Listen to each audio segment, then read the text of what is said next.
প্রিয় দর্শক, আশা করি আপনারা সবাই আল্লাহর অশেষ রহমতে ভালো আছেন।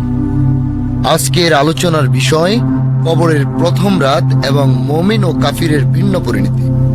দাফনের পর কি হয়, কে থাকে আমাদের পাশে, কিভাবে শুরু হয় প্রশ্নের ধারা। আজকে আমরা সেই ভয়ঙ্কর বাস্তবতা নিয়ে আলোচনা করব। এই সম্পর্কে আলোচনা করা হবে জীবন মৃত্যু এই পর্বে। জীবন মৃত্যু চ্যানেলে আপনি নতুন হলে অনুরোধ করব সাবস্ক্রাইব করে বেল আইকনটি ক্লিক করুন।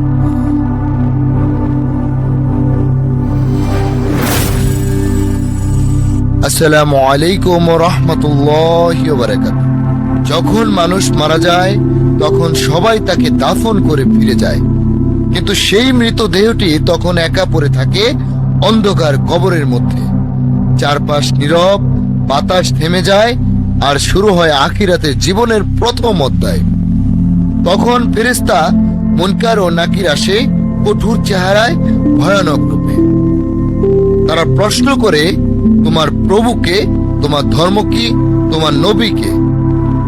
যদি মৃত ব্যক্তি একজন মুমিন হন, তার জবাব হয় স্পষ্ট, আমার রব আল্লাহ, আমার ধর্ম ইসলাম, আর আমার নবী মুহাম্মদ সাল্লাল্লাহু আলাইহি ওয়াসাল্লাম। এই উত্তরে ফেরেশতারা বলে, তুমি সত্য বলেছ, তোমার কবর প্রশস্ত করে দেওয়া হবে, তার জন্য জান্নাতের দরজা খুলে দেওয়া হয়, জান্নাতের হাওয়া আসে তার কবরে, তার কবর হয় আলোর ঝর্ণা, প্রশান্তির আবাস।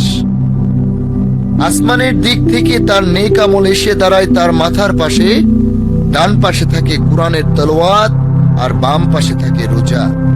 আযাব তার দিকে আসতে চাইলে তার নেক আমল প্রতিরোধ করে, কিন্তু যদি সে ব্যক্তির কাফির বা পাপাচারী হয়, তবে শুরু হয় এক ভয়ানক অধ্যায়।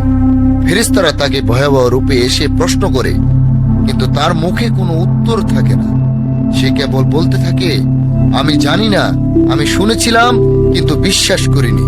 তখন ফেরেশতারা চাবুক দিয়ে আঘাত করতে থাকে, এমন চাবুক যা পুরো দেহ বিদীর্ণ করে ফেলে।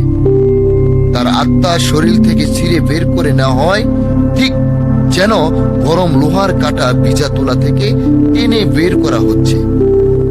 তার জন্য দুজকের দরজা খুলে দেওয়া হয়, আর আগুনের গন্ধ এসে ভরে ফেলে পুরো কবর। রাসূল সাল্লাল্লাহু আলাইহি সাল্লাম বলেছেন, কবর জান্নাতের বাগান হতে একটি বাগান হতে পারে, আবার জাহান্নামের গর্ত হতে একটি গর্তও হতে পারে। এই কবরই শুরু হয় চূড়ান্ত পরিণতির প্রথম পদক্ষেপ। মুমিনের কবর হয় আলোতে ভরপুর, গন্ধ হয় মেশক, জান্নাতের সুগন্ধিতে, আর পাপীর কবর হয় অন্ধকার, সংকুচিত।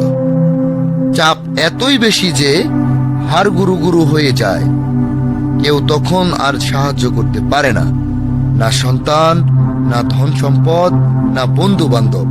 প্রিয় দর্শক, মৃত্যুর পর একা পড়ে যেতে হবে।